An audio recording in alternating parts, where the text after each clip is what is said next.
오늘 이 아침에 우리에게 주신 하나님의 말씀은 사도행전 1장 8절 말씀입니다. 우리 다 같이 한 목소리로 합독하시겠습니다. 시작. 오직 성령이 너희에게 임하시면 너희가 권능을 받고 예루살렘과 온 유대와 사마리아와 땅끝까지 이르러 내 증인이 되리라 하시니라. 아멘. 하나님 아버지, 오늘은 땅끝을 향하여 라는 제목으로 말씀을 나눕니다. 성령 하나님께서 말씀을 통해서 우리 심령에 감동 주시고 또 하나님의 음성 듣는 시간이 되게 해주셔서 우리 각 사람을 선교사로 부르신 주님의 뜻을 쫓아 땅끝까지 복음을 전하는 사명을 기쁨으로 감당하는 저희 모두가 되도록 축복해 주옵소서. 예수 그리스도 이름으로 기도합니다. 아멘. 1995년에 버지니아에서 교회를 개척했었습니다. 교회를 개척하니까 사람이 많지가 않잖아요. 사실 우리 가족 외에 딱 한 분 이렇게 이제 시작을 하게 됐었는데, 이제 성도들도 없고, 그러니까 제일 먼저 해야 될 일은 당연히 전도이지요. 그래서 이제 밖에 나가서 이제 만나는 사람마다 이제 복음을 전하게 됐는데, 그때 알게 됐습니다. 미국에 오신 분들은 정말 많은 분들이 교회를 다니더라고요. 그래서 한국에서는 뭐 15%다, 20%다, 25%다 그러는데, 미국에서 보니까 10명 중에서 7분이 거의 교회를 somehow 연결되신 분들이라고 그때 알게 됐어요. 그리고 나머지 3분 정도는 어떤 분이냐면 정말 어떻게 해서든지 예수를 안 믿을 분들이에요. 그러니까 뭐 불교의 뭐 보살이시든지 뭐 이렇게 뭐 독실한 신자든지 뭐 다른 이런저런 이유로 예수를 안 믿는 아주 단단하신 분들, 그런 분들이 교회를 안 다닌다는 것을 알게 됐습니다. 근데 시간이 흐르면서 이 작았던 개척교회가 점점 성도들이 늘게 되어졌는데, 예수님을 처음 믿은 사람들은 별로 없었고요. 저희 교회도 대부분이 다른 교회에서 이제 전입해서 오신 분들로 인해서 교회가 성장했습니다. 그런 모습을 보면서 저는 사실 담임 목회자로서 그때 좀 자괴감이 들더라고요. 약간 당황스러웠습니다. 원래 교회가 이렇게 개척되고 성장하려면 믿지 않은 분들이 좀 이렇게 예수 믿으면서 성장하는 것이 좀 보기에도 좋고 그리고 건강한 모습에 성장할 수 있는데, 이건 결국은 우리 교회 안 와도 그분들은 사실은 신앙생활을 하실 수 있는 분들이거든요. 이런 내용들이 사실 좀 마음을 약간 불편하게 했었습니다. 그러다가 교회를 개척한 지 2년째 되던 해에 저는 첫 해부터 사실 선교를 했었고요. 첫 해는 이제 그냥 일단은 교회에 집중하면서 그리고 선교 헌금으로 그렇게 이제 공참을 했었고, 두 번째 해부터는 이제 주님의 말씀에 따라서 우리가 준비가 됐든지 안 되든지 무조건 가자. 가라고 했으니까 가야지. 그것부터 순종해야지. 이제 이런 마음을 이제 먹고 2년째부터 몽골 단기 선교를 다녀오게 됐습니다. 당시 몽골은 공산국가에서 막 민주공화국으로 바뀐 지 몇 년 되지 않았을 때예요. 그리고 정말 도로도 너무너무 안 좋고, 울란바토르 거기가 연기 너무너무 자욱했었고, 지금은 울란바토르가 완전히 상전벽해입니다. 옛날에는 울란바토르에 게르밖에 없었어요. 근데 지금 게르를 보기가 힘들더라고요. 현대식 건물들이 다 서가지고. 근데 아무튼 그렇게 아주 열악한 환경에 있는 몽골을 방문해가지고 이렇게 사역을 하게 되었는데, 몽골에서 저희를 이렇게 초청해 주시고 인도해 주셨던 사역하셨던 그 선교사님을 따라서 그때 울란바토르에서 그 다랑이라고 하는 세컨 라지트 시리까지 이제 쭉 가면서 동네마다 다니면서 전도하면서 다녔었는데, 제가 너무너무 놀랐습니다. 야, 그렇게 예수 안 믿는 사람들이 많은 나라를 처음 봤거든요, 저는. 항상 한국과 미국 이렇게 살다가 선교로 거의 이제 처음 나갔을 때니까 말하자면, 그리고 그렇게 안 믿는 나라로는 처음 나갔을 때니까. 그러니까 공산국가에서 딱 돌아섰을 때 뭐 몇 년 지나지 않아서 들어갔으니까, 이건 진짜 다 새빨갛다고 얘기해야 되나? 다 예수를 믿는 사람이 하나도 없는 거예요. 가는 곳곳마다 사람들이 예수를 모르는데, 예수 모르는 사람들에게 또 가서 이렇게 또 문을 두드리면 또 친절하게 문을 다 열어줘요. 그래서 다 들어가서 거기서 마련해준 그 수태차를 마시면서 그러면서 복음을 전하고, 그러면 또 놀랍게도 거기 계신 분들이 또 예수를 받아들이는데, 거기 어르신 한 분이 딱 예수를 받아들이면 꼬마 어린애들까지 다 무슨 말이 하는지도 모르고 다 따라서 해요. 그래가지고 한 가정에 뭐 10여 명씩 20명씩 한꺼번에 예수를 다 영접하는 놀라운 경험을 제가 하게 된 겁니다. 저는 그때까지 제가 평생에 전도했던 사람들보다도 더 많은 사람들을 그 며칠 사이에 전도하고 구원의 확신을 갖도록 도와줄 수 있었습니다. 그때 몽골에서 그 감동이 너무 지나쳤는지 하나님께서 말씀을 제 마음에 주셨어요. 그것이 누가복음 5장 4절 말씀이었는데 깊은 데로 가서 그물을 내리라 였습니다. 누가복음 5장에 보면 베드로가 다른 동료들과 함께 밤새도록 그물을 내려서 고기를 잡으려 했지만 한 마리도 잡지 못하고 그래서 그물을 씻고 이제 정리하는 내용이 나와요. 그때 예수님께서 그를 찾아가서 이렇게 말씀하셨습니다. 깊은 데로 가서 그물을 내려 고기를 잡으라. 그러자 시몬 베드로는 그냥 불평하고 그렇게 따라서 날 수도 있는데 예수님의 말씀을 의지하여 깊은 데로 가서 다시 그물을 내립니다. 그때 놀랍게도 2배를 가득 채우고 잠기게 할 정도로 심히 많은 고기를 잡게 돼요. 얕은 물가에서는 밤새도록 그물을 내려도 잡지 못했었는데 예수님의 말씀에 의지해서 to the hard places, 깊은 곳에 가서 그물을 내리자 그물이 찢어질 정도로 많은 고기를 잡게 된 겁니다. 그거 베드로가 했던 거는 그냥 간단해요. 가라는 명령에 순종해서 깊은 곳으로 간 것뿐이에요. 그물을 내리는 것은 얕은 곳에서 내렸었고 깊은 곳에서 내리는 것 똑같은 거고, 딱 하나가 차이가 있다면 얕은 곳에서 깊은 곳으로 가라는 명령에 따라서 간 것뿐이었다는 겁니다. 갔을 때 그러나 놀라운 결과를 얻게 됩니다. 올해 선교대회의 주제는 To the hard places입니다. 더 어려운 지역으로 나아가라입니다. 다른 말로 표현하자면 깊은 곳에 가서 그물을 내리라입니다.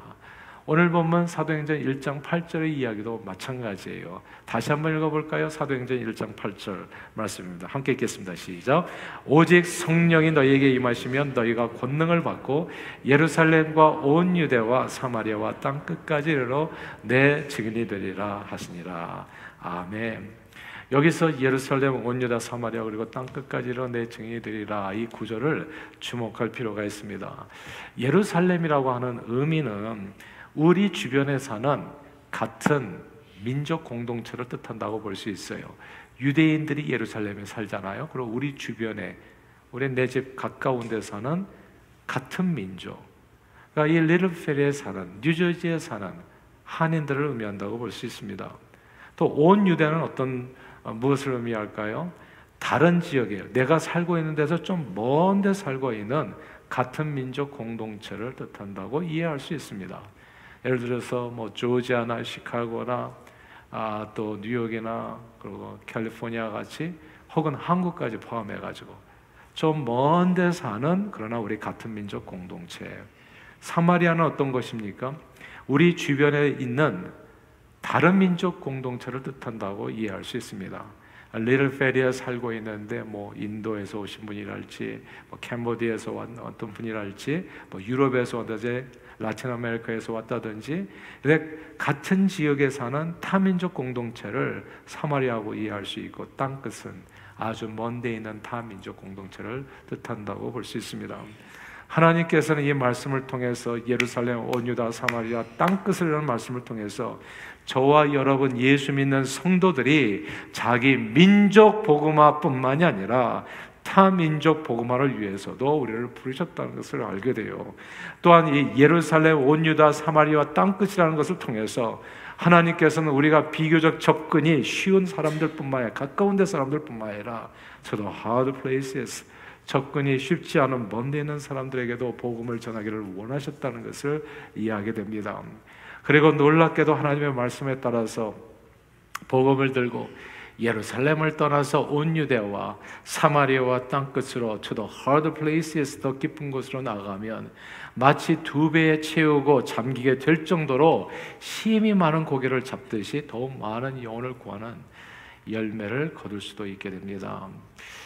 이게 사실이에요. 제가 그랬었거든요. 미국 내에서는 정말 전도해도 전도지 나눠줘도 다 쓰레기통에 가요.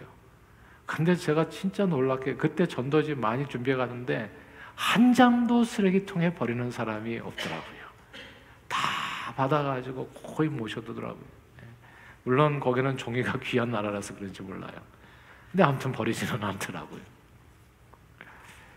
정말 좀 더 깊은 곳으로 가면 그런 세상이 있다는 거. 저희 CNM의 교단에는 교단 내에 여러 에스닉 디스트릭이 있습니다. 우리 교회가 속한 디스트릭도 코리안 디스트릭이라고 우리도 에스닉 디스트릭 중에 하나가 돼요. 그래서 코리안 아메리칸들이 이제 디스트릭을 이어서 말하면 지역회를 이루어서 함께 이제 활동할 수 있도록 배려한 그런 조직입니다. 그런데 우리 교회가 소속된 이 코리안 디스트릭보다도 큰 에스닉 디스트릭 중에 하나가 몽 디스트릭이 있습니다. HMONG 있어요. 몽. HMONG. 저는 CNMA에서 목사 안수를 받기 전까지는 도대체 몽족이라고 하는 종족이 있다는 사실, 그 사실 몰랐어요. 그런 사람이 이 땅에 존재하는 것도. 근데 이게 한국은 우리가 단일 민족에서 잘 모르는데 세상을 다녀보니까 진짜 선교주 우리 여기 이렇게 좀 다녀보시면 곧 알게 돼요. 한국은 참 오히려 특이한 나라예요. 중국도 많은 민족 공동체잖아요. 한 민족만 있는 게 아니잖아요. 마찬가지로 온 세상 모든 나라들이 그 소수 민족의 연합체더라고요, 보니까. 예. 거기다 물론 다미넌트한 종족이 있죠. 예를 들어서 미얀마 같은데 버마라고 옛날에 불렀었잖아요. 버마가 왜 미얀마로 바뀌었냐? 버마는 그 미얀마에 사는, 그 동네에 사는 다미넌트한 종족 중에 하나일 뿐이에요. 그러니까 다른 종족이 많은 거예요, 그 안에. 그러니까 버마라는 이름을 바꾼 거예요, 미얀마로. 그러니까 이렇게 종족들이 많더라고요. 그래서 몽이라는 종족이 있다는 것을 알게 됐어요. 몽족은 대략 인구가 1000만 명입니다. 그러니까 적지 않은 종족이죠. 주로 중국 남부와 베트남, 라오스, 태국 등지의 고산지대에 사는 사람들입니다. 별로 아는 사람도 없었던 in the hard places, 먼 데 살던 이들이 오늘날 미국에 자리 잡고 우리 교단에서 가장 큰 에스닉 디스트릭 중에 하나가 된 데에는 역사를 거슬러 올라가 보니까 그 이유가 있었던 겁니다. 1947년 CNM의 선교부를 통해서 테드 안드리아 노프 목사 부부가 선교사로 라오스에 파송이 됩니다. 1947년에요. 당시 라오스는 불교 국가로 기독교인이 거의 없었을 때였습니다. 근데 그곳에서 테드 선교사 부부가 이제 복음을 전하는데 라오스 사람은 잘 안 받아들여요. 그러니까 선교 다녀보면 그 majority 종족은 잘 안 받아들여요. 근데 이 minority 종족들이 이제 오픈되는 경우가 참 많이 있거든요. 근데 거기서 라오스에서 복음을 전하다가 산악지대에 사는 이 몽족 남자 한 사람을 만나게 돼요. 우연히 만나게 돼서 그리고 그에게 복음을 전했는데 놀랍게도 그 몽족 사람이 복음을 쉽게 받아들인 겁니다. 그리고 그를 통해서 다른 몽족 사람들을 만나게 되고 그들에게 복음을 전했는데 몽족은 복음을 스펀지처럼 빨아들였습니다. 수많은 몽족 사람들이 그리스도인에게 갑자기 진짜 선교사님도 놀랄 정도로 엄청난 부흥이 갑자기 생겨 불과 몇 개월 사이에 한 명이 1700명이 된 겁니다. 그 사람을 통해서 1700명이 예수를 믿고 교회가 세워지게 된 거예요. 1951년 3월까지 2300명의 몽족의 크리스천이 되었고 4년 후에는 그 숫자가 5000명으로 늘어났고 1950년에 첫 그 회심자가 생겼는데 1975년에는 2만 명으로 늘어나게 된 겁니다. 근데 1975년이 어떤 해입니까? 라오스가 공산국가가 된 해거든요. 그러니까 기독교인으로서는 그 나라에서 살기가 어렵게 되면서 몽족 기독교인들이 박해를 피해서 서방 국가로 망명하게 됩니다. 많은 몽족 그리스도인들이 미국에도 들어오게 돼요. 그렇게 미국에서 정착하고 신앙생활을 한 결과 지난 2018년 기준으로 미국 내 CNM의 몽족 교회들이 115개가 됐고 그리고 성도 수는 3만 5천 명을 넘게 됐습니다. 제가 생각해봐요. 여러분도 한번 생각해보세요. 만약 테드 선교사님 부부가 미국 내의 삶에 만족하고 여기가 좋사오니, 그리고 우리 주변에도 얼마나 예수 믿어 전도할 대상자가 많은가, 이렇게 생각하고 미국을 떠나지 않고 미국 내에서 같은 영어권 말이 통하는 영어권 사람에게만, 예루살렘에서만 떠나지 아니하고 복음을 전했다면 오늘날 몽족의 놀라운 구원 역사는 없었을 겁니다.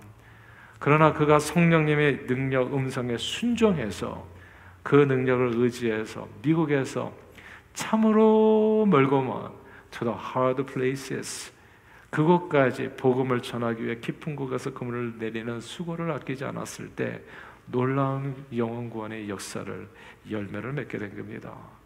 하나님께서는 주의 백성들이 복음을 들고 to the hard places, 좀 더 깊은 곳으로 나아가기를 원하세요. 그리고 저와 여러분들이 믿는 구원자 예수 그리스도, 그분 스스로가 to the hard places, 더 깊은 곳으로 나가는 데 본을 보이셨습니다. 크리스찬이라면 모름지기 그냥 예수 따라가는 삶이에요. Followers of Christ가 크리스찬이라는 뜻이잖아요. 우리는 주를 따르는 사람들, 주님이 가신 곳에 나 있기 원하고 주님이 말씀하시는 곳에 나 가기 원하고, 이런 내용이잖아요. 근데 우리가 따르는 주님이 그런 분이셨다는 것을 우리는 꼭 기억해야 됩니다. 예수님이 어린 시절을 보낸 곳이 어디입니까? 갈릴리 나사렛 동네. 그러나 예수님은 복음을 전하실 때 나사렛 동네에서만 평생 복음을 전하다가 죽은 게 아닙니다. 나사렛 동네를 떠나셨어요. 그리고 온 갈릴리를 두루다니면서 천국 복음을 전하셨고, 갈릴리에서만 머무신 것도 아니에요. 예루살렘과 또 온 유대를 다니면서 복음을 전하셨고, 그리고 유대인들에게만 복음을 전한 게 아닙니다. 사마리아 사람들과 이방인들에게도 복음을 전하셨어요. 예수님은 자기의 삶을 통해서, 오늘 사도행전 1장 8절 말씀, 나의 증인이 되라, 어디에서? 예루살렘에서 온 유대와 사마리아에서 땅끝까지. 본인 스스로의 삶을 통해서 그렇게 증명해 내셨어요. 예수님은 늘 to the hard places, 이 동네에서 저 동네로 더 어려운 지역으로 나아가셨습니다. 한 지역에서 병을 고쳐주고 하니까 막 사람들이 구름대같이 모이잖아요. 제자들이 얘기했어요. 여기다 그냥, 예수님 여기서 계속 머물죠. 사람들이 계속 밀려오는데 뭐 또 다른 동네 갈 필요가 있겠습니까? 사람들이 오는데 여기에서 그냥 장막 치고 여기에서 계속 복음을 전하면 이 교회 어마어마하게 커질 거고, 그러고 가만 앉아가지고 우리는 행복하게 잘 살 겁니다. 가이사랴 빌립보에서 변화산에 올라갔을 때도 베드로가 그랬어요. 여기가 좋사오니 여기에 초막셋을 짓고 영원히 살고 지고 그렇게 살았으면 좋겠습니다. 어디 딴 데 갈 거 있겠습니까? 근데 그럴 때마다 주님은 He went to the hard places, 어려운 지역으로 항상 move on to the different villages, 항상 더 나아갔다는 것을 우리는 기억해야 돼요. 이렇게 모든 세상 만민에게 복음을 전하시며 본을 보여주신 예수님께서는 예수 믿는 모든 성도들에게도 너희는 가서 모든 족속으로 제자를 삼으라, 이렇게 Great Commission, 대위임 명령을 주신 겁니다. 그러므로 복음을 땅끝까지 전하는 선교는 내가 그리스도인으로서 해도 되고 안 해도 되는 그런 선택이 아니라, 우리 모든 그리스도인, If you think you are Christian, 여러분 스스로가 그리스도인이라고 생각한다면, 진짜 follower of Christ라면 마땅히 감당해야 될 미션, 사명인 겁니다. 그런데요, 우리가 이런저런 이유로 이런 미션을 소홀히 하면 어떻게 될까요? 하나님, 나는 우리 아이들도 어리고 그리고 나이도 많고 나는 뭐 시간도 없고 마음의 여유도 없고, 그래서 글쎄요, 저는 그냥 여기가 좋사오니 당분간 좀 이렇게 살 수밖에 없겠습니다. 자꾸 하나님께서 이렇게 말씀을 주시는데도 불구하고 자꾸 못 들은 척 했더래요 하면서 외면하면 어떻게 되겠냐 말이에요. 어떻게 될까요? 괜찮겠습니까, 여러분? 주님의 몸된 교회와 성도들이 만왕의 왕 만주의 주이신 찬양뿐만이 아니라 실제적으로 그렇게 예수를 여러분 심령의 구원자 주님으로 생각하면서 그 주님이 주신 지상 대명령을 외면하고 그저 편하게만 살려고 하면 어떻게 되는지 성경에 자세히 설명이 되어 있어요. 사도행전은 예루살렘 교회를 통해서 이렇게 설명해 줬어요. 예루살렘 교회가 진짜 좋았거든요. 베아냐, 빌바, 도마야다, 시가에서 가룟 유다만 빼고 12 사도들이 진짜 어마어마한 설교를 쏟아내면서 간증을 쏟아내면서 사람들이 구름대같이 3,000명, 5,000명 이렇게 얘기하잖아요. 그래서 여기가 좋사오니 사람들이 이렇게 밀려오는데 어디 또 갈 게 있나.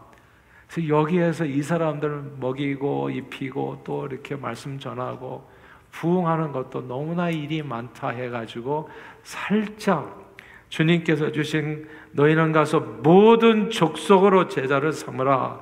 Go to the hard places. 예루살렘과 땅끝까지 가라는 명령을 소홀히 했을 때 그 교회가 어떻게 되었는지, 예루살렘 교회는 순식간에 핍박으로 사라져 버렸습니다. 그러므로 to the hard places로 복음을 들고 나아가는 선교는 해도 좋고 안 해도 좋은 선택이 아닙니다. 많은 분들에게 선택인 줄 알아요. 저는 우리 교회가 오늘 이렇게 survive 하게 된 것이 저는 이유가 그냥 선교라고 생각을 해요. 각자 생각은 엄청 다를 거예요. 많은 사람들이 이렇게 얘기하잖아요. 교회 교육부가 좋아야 된다. 애들 케어를 잘해야 된다. You are missing the point. 예루살렘 교회가 무너진 게 교육부가 없어서 무너진 게 아니에요. 사람들이 다 교회 가는 이유가 달라요. 그러나 교회를 왜 다니는지를 말씀드릴게. 나 기분 좋자고 다니는 게 아니에요. 구원받은 사람이 부끄러운 줄도 모르고 자기 자신 계속 받을 걸 생각하면서 다녀요. 그러니까 철새가 되는 거예요. 더 나은 교육부, 더 나은 시스템. 근데 그거는 크리스찬으로 불리기도 부끄러운 삶이에요. 내가 누구를 따라 살아가는지, 나 기분 좋자고 믿는 게 아니에요. 예수는 내가 세상에서 살 때는 나 기분 좋자고 믿어요. 다 세상에 사는 사람들, 우상 섬기는 사람들은 나 잘 되자고 빌어요. 그러나 만왕의 왕 만주의 주를 섬기는 저와 여러분들은 예수를 아는 순간부터 너무나 받은 바 은혜가 크기 때문에 그분의 영광을 위해서 살아가는 게 크리스찬의 삶의 목적인 겁니다. 이전까지는 나를 위해서 살았지만 이제부터는 주님을 위해서 사는 거예요. 주님의 기쁨 되기 위해서. 그리고 그것이 선교인 겁니다. 그리고 하나님의 교회는 사람들의 모임은 아마 이렇게 저렇게 해도 될 거예요. 그러나 여러분들이 정말 주님께서 기뻐하시는 교회를 다니기를 원하신다면 하나님의 음성을 들으세요. 예루살렘 교회는 사라졌습니다. 교육부가 없어서 사라진 게 아니에요. 구제가 없어서 사라진 게 아니고 제자 훈련이 없어서 사라진 게 아니에요. 주님께서 주신 지상 대명령이었잖아요. 만왕의 왕 만주의 주가 주신 하나님의 명령이 사라지는 교회는 생명을 다하는 겁니다. 선교를 하지 않으면 교회는 존재 목적이 없어요. 사람들이 모임에 대해서 교회라는 이름을 붙이고서 같이 모여서 찬양하고 기도하고 말씀 보고 할 수는 있을지 모르지만 하나님의 신의 역사는 그 교회는 없는 거예요. 예루살렘과 온 유대와 사마리아 땅 끝까지 복음을 나가라는 명령을 따르지 아니하고 그저 예루살렘만 줄창 머물게 되면 만사가 괜찮은 게 아닙니다. 그렇게 머무는 교회는 하나님께서 강제로 흩어버리세요.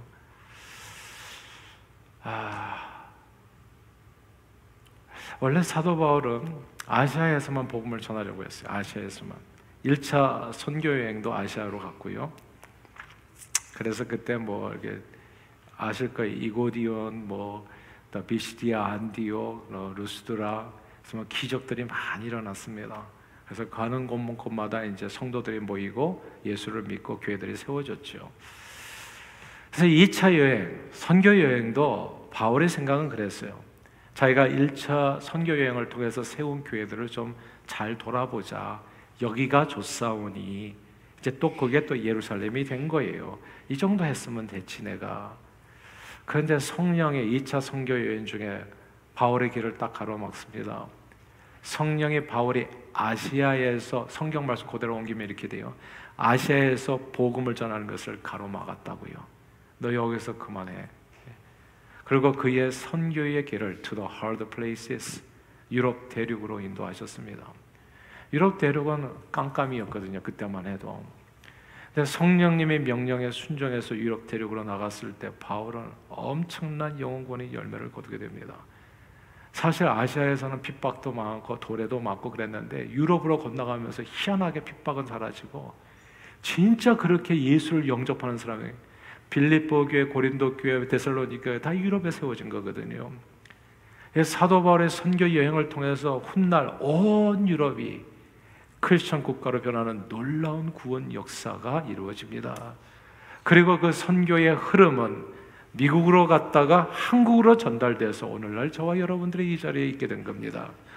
사도 바울이 성령님의 말씀에 순종하여 to the hard places, 땅끝까지 복음을 전하기 위해 달려가지 않았다면 오늘날 저와 여러분들은 이 자리에 없을 수도 있어요. 그러나 하나님께서 원하시는 것은 우리 모든 그리스도인들이 to the hard places, 주님의 부르심에 따라서 온 천하에 두루다니며 만민에게 복음을 증거하는 선교입니다. 그리고 선교하는 교회에 주님은 언제나 세상 끝날까지, 마태복음 28장 19절 20절이 그거거든요. 너희는 가서 모든 족속으로 제사장과 아버지와 아들과 아들 성령 이름으로 세례를 주고 내가 너희에게 가르쳐 분부한 모든 것을 지키게 하라. 그리하면 세상 끝날까지 내가 너희와 항상 함께 있으리라. 선교하는 교회에 항상 임마누엘의 축복이 함께 한다고요. 그렇게 하신다고 약속을 주신 거예요. 선교하는 교회를 오직 성령이 너희에게 임하시면, 선교하는 교회를 성령 충만케 하셔서 땅끝까지 예수 증인으로 살 수 있도록 능력을 주시겠다고 하나님은 약속해 주신 겁니다. 선교하는 교회는 망하지 않아요. 선교하는 교회는 망하지 않아요. 우리 교회가 여기 좀 빈자리가 있어서 사람들이 굉장히 착각하는 게 있어요. 근데 이 교회당이 너무 작아요. 우리 파킹 여기 나가보면 금방 알지만은 차 세울 데가 없잖아요. 이 교회가 작은 교회, 우리는 오래전에 벌써 이 커패시티를 넘었었어요. 오래전에. 그래서 우리 교회당이 지금 2개가 있잖아요. 새성전 부지도 하나님께서 주셨어요. 그냥 선물로 주셨어요. 우리가 모기지가 없어요. 제로예요. 어떻게 그렇게 되는지 모르겠어요. 우리는 선교에 올인하는데 나머지는 빚이 없어요. 그리고 거기에 세워지는 교회당도 한 몇천만 불짜리 세워질지는 알 수는 없지만 그것도 빚이 없을 거예요. 어떻게 나도 몰라요. 저도. 하나님께서 하세요. 그냥 하나님께서 모든 것, 성경 말씀 그대로 너희는 네가 해야 될 일은 먼저 하나님의 나라와 의를 구하라. 이 모든 것은 너에게 더하시리라. 내가 교육에 대해서도 항상 얘기하지만 자녀 교육을 핑계로 삼지 마세요. 자녀 교육은 하나님께서 해주시는 거예요. 이게 중요하니까 반복할게요. 아이들은 만지면 만질수록 망가집니다. 내가 만지는 게 아니라 모리아산에서 아들 사랑하는 독자를 바치듯이 하나님 앞에 바치는 마음으로 먼저 주의 나라와 의를 구하시면 그 자녀는 하나님이 책임져 주셔요. 근데 이게 거꾸로 가면은 만지면 만질수록 망가져요. 인생이. 선교하는 교회는 망하지 않아요. 선교에 동참하는 성도는, 그러니까 하나님의 뜻을 따르는 성도를 얘기하는 겁니다. 힘을 잃어버리지 않아요. 교회에서도 보면은 이것 때문에 시험 받고 이것 때문에 불평이고 말이 많잖아요. 그게 다 어디서부터 나오냐 하면 하나님 말씀에 순종하지 않으면 내내 병 걸려요. 약해져요. 근데 주님의 말씀에 따라서 순종하면서 나라와 의를 먼저 구하며 나가면 나머지는 모든 걸 하나님께서 채워주시는 겁니다. 선교적 명령에 순종하는 개인과 가정과 교회는 하나님께서 세상 끝날까지 늘 함께하여 주셔서 하나님의 구원 역사를 풍성하게 이루어가실 수 있도록 붙들어 살게 해주시고 축복해 주십니다. 사람들은 그런데 선교사라고 하면 그런 사람이 따로 있는 줄 알잖아요. 누가 선교하시는 지금 캄보디아에 계신 이현호 선교사님이랄지 우크라이나에 있는 이 장배 선교사님이랄지 그런 장소에서 막 선교하시는 분만 선교사들이지 나는 감히 선교사가 아니다. 그래가지고 이렇게 얘기하면서 선교에서 눈을 감아버리는 경우가 많아요. 그분들이 하는 거지 내가 하는 일은 아닐 거야, 그런 일은. 근데 이거는 하나님께서 주신 말씀이 아니고요, 그건 사단이 준 음성입니다. 그거는 성경이 아니에요. 예수님께서는 아버지께서 나를 보내신 것처럼 나도 너희를 보내노라 말씀하셨고, 저와 여러분 한 사람도 빠짐없이 모든 믿는 자들에게 너희는 가서 모든 족속으로 제자를 삼으라. 그리고 오늘 본문은 누구에게만 줬다고 생각하세요? 따로 있나요? 이 본문 말씀에 해당하는 사람들이 사도행전 1장 8절은 이 자리에 앉아 계신 모든 분들 한 분도 빠짐없이 바로 나에게 주신 하나님의 거룩한 말씀인 겁니다. 선교사가 따로 있는 게 아니라 이 말씀을 듣는 저와 여러분 한 사람 한 사람 모두 선교사인 거예요. 그리고 하나님께서 주신 이 선교 명령을 기쁨으로 받아 삶을 드리는 자는 하나님께서 누구나 언제나 축복해 주십니다. 모든 필요를 채워주시고 능히 넘치도록 역사해 주세요. 사랑하는 여러분, 인생은 두 가지예요. 하나는 썩어 없어지든지, 다른 하나는 쓰임받아서 달아 없어지든지. 인생 천년만년 살지 못하거든요. 결국은 20대 지나면서부터 1년에 1%씩 근육이 없어진다나요? 그러니까 다 없어지는 거예요. 다 달아 없어지는 겁니다. 썩어 없어지는 거죠. 썩어 없어지든지 아니면 쓰임받아서 달아 없어지든지. 그러나 하나님께서는 저와 여러분들이 주님 앞에 설 때까지 영원 구원의 선교 사명을 감당하며 강건하게 쓰임받다 천국에 이르기를 원하세요. 다시 예수님은 말씀하셨습니다. 너희는 먼저 하나님의 나라와 의를 구하라. 그리하면 이 모든 것을 너희에게 더하시리라.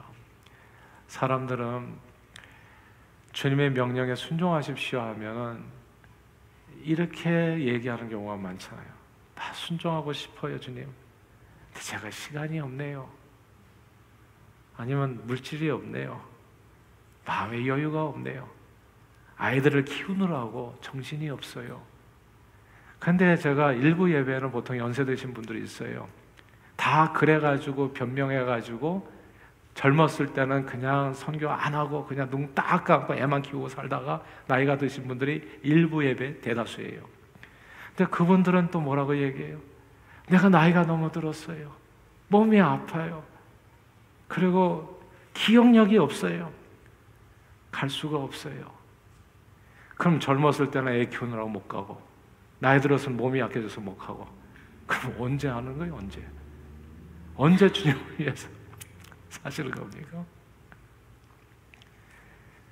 그러나 어쩌면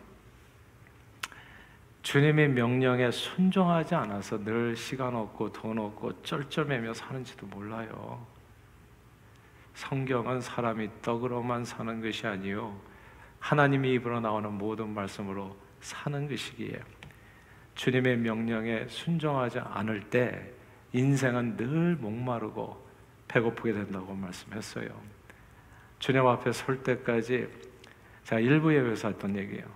정말 치매 안 걸리고 건강하게 사시기를 원하신다면 우리는 이렇게 기도하잖아요. 하나님, 제가 사는 날 동안 치매 안 걸리고 건강하게 살게 해주세요. 이렇게 기도하는데 그 기도보다도 하나님의 말씀 한번 잘 들어보세요. 네가 원하는 게 그게 있다면 먼저 하나님의 나라와 의를 구하라. 하나님께서 주신 선교 명령의 순종으로 이루어지는 축복들의 내용입니다. 그러나 to the hard place에서 어려운 지역으로 나가는 선교는 이렇게 얘기하면 와 진짜 내년에 진짜 내가 나가야 되나 보다라고 생각할 수도 있는데 꼭 내가 먼 데까지 내 발로 갈 필요는 없을 수 있어요. 오늘 주보 순서지에 들어있는 것처럼 선교는 크게 4가지 방법으로 동참할 수 있습니다. 첫째는 무엇보다도 기도 선교사예요. 장기 선교사 혹은 단기 선교사 그리고 세계 선교를 위해서 우리는 늘 기도로 동참할 수 있습니다. 우리 교회 새벽 기도 제가 많이 강조하거든요. 새벽 기도를 오세요. 새벽 기도 오면 매일같이 기도해요. 선교사님들을 위해서 기도하고 북한 선교를 위해서 기도하고 잃어버린 영혼을 구원하고 그리고 이 세상에서 아주 어려움을 겪는 사람들 우리 자녀들을 위해서 기도하고 매일같이 기도로 쓰임받을 수 있어요. 그런 거 결단 한번 해보세요. 나 기도 선교사로 내년도에는 내가 직접 가지는 못하더라도 새벽을 깨우며 주님 앞에 나와서 항상 정말 기도해요. 그렇게 쓰임받기를 원합니다. 선교사님들을 위해서 그렇게 to the hard places에서 열심히 일하시는 분을 위해서 내 삶을 드리겠습니다. 얼마든지 할 수 있다고요. 근데 나는 아침에 일어나는 것도 힘들고 어려워. 그것도 좀 큰 도전이야. 그러면 물질 후원 선교사로 쓰임 받을 수 있어요. 오늘 이렇게 드린 것처럼 800명의 to the hard places에서 일하시는 분들을 위해서 이 내용을 가지고 1년에 내가 800불을 하게 된다면 한 사람당 1불씩 다 나눠줄 수 있는 거. 아니면 1년에 400불, 50센트씩 무엇이나 원하는 대로 물질 후원 선교사로 얼마든지 쓰임 받을 수 있어요. 내가 가서 직접 일을 하지 못하더라도 일하시는 분들을 위해서. 저희 교회는 정말 해마다 이렇게 선교 약정을 하잖아요. 근데 이 약정은 내년도 1년의 약정입니다. 2024년 1월부터 12월까지. 그리고 놀랍지 않아요. 우리는 해마다 이 약정을 했어요. 오늘날까지. 그리고 이 약정을 통해서 기대하기는 하나님께서 그 약정 이상으로 저와 여러분들의 삶을 지켜주시고 보호해주시고 인도해주시기를 원하는 겁니다. 그리고 실제적으로 하나님께서 응답을 그렇게 주셨어요. 코로나 기간에 코로나로 돌아가신 분 한 명도 없고 이것도 사실 범상한 일은 아니더라고요. 그러니까 하나님께서 이모저모로 정말 눈동자같이 지켜주셔서 오늘까지 오게 됐어요. 이 모든 일들이 우리가 삶을 주님 앞에 드린 그 열매로 하나님 주신 축복이 아닌가라는 생각이 듭니다. 셋째는 보내는 선교사로 쓰임받을 수 있어요. 아까 말씀드렸었던 것처럼 내가 직접 가지 못한다면 체크해가지고 거기에 가기를 원하는 청소년들의 여행 경비를 보조해주는 일로 쓰임받을 수 있습니다. 넷째는 가는 선교사로 쓰임받을 수 있습니다. 지금은 운송수단의 발달로 이 지구상 어디든 일일 생활권이잖아요. 마음만 먹으면 어디든 언제든 누구든 갈 수 있습니다. 오늘 순서지 안에 내년 2024년 단기선교 신청서가 들어있어요. 하나님께서 부르시는 곳에 체크를 하시면 각 단기선교 팀장님들께서 연락을 하실 겁니다. 내년도부터는 유초등부, 그 다음에 중고등부, 청년 다 1, 2, 3대 함께해서 가기를 원해요. 그리고 모든 사람들이 다 갈 수 있는데 마음을 들여서 1년 계획을 하기 전에 먼저 하나님께 먼저 드리는 것을 적으세요. 하나님께 먼저 삶을 드리고 그리고 내 일을 그 다음에 그러면 하나님께서도 여러분의 삶을 책임져 주시고 인도해 주실 겁니다. 이런 내용. 그래서 어디든지 갈 수 있다는 거. 그리고 저 자신은 이제 앞으로 기대가 되는 게 셀 목자분들은 다 선교 팀장이 돼서 5대양 6대제 세론들을 모시고 가는 거. 이제 그런 세상을 꿈꾸면서 기도하고 있어요. 그리고 앞으로 지금도 우리가 14개 팀인가요? 근데 이건 더 많아질 거예요. To the hard places. 더 어려운 지역으로 이제 계속 오픈이 되게 될 겁니다. 그래서 누구든지 마음만 먹으면 변명할 것 없이 언제든지 하나님께서는 우리에게 엄청난 기회를 주실 수 있다는 것. 사랑하는 여러분, 오늘은 선교대회 첫날입니다. 주님은 저와 여러분들을 선교사로 부르셨습니다. 선교사가 따로 있는 게 아니라 예수 믿는 내가, 성령 받은 네가, 은혜 받은 내가, 구원받은 당신이 복음을 땅끝까지 전하는 선교사인 겁니다. 그러므로 주님 앞에 서는 날까지 허송세월하지 않고 하나님의 영광을 위해서 기도 선교사, 물질 후원 선교사, 보내는 선교사, 그리고 가는 선교사로 존귀하게 쓰임받는 저와 여러분들이 다 되시기를 주의 이름으로 축원합니다. 기도하겠습니다. 하나님 아버지, 선교사가 따로 있는 것이 아니라 우리 각 사람을 선교사로 부르신 주님의 뜻을 쫓아 이번 선교대회를 통하여 기도 선교사, 물질 후원 선교사, 보내는 선교사, 그리고 가는 선교사를 헌신하여 하나님 앞에 서는 날까지 강건하게 하나님을 영화롭게 하고 많은 영혼을 주님께로 인도하는데 쓰임받는 저희 모두가 되도록 성령 충만으로 축복해 주옵소서. 예수 그리스도 이름으로 기도합니다. 아멘.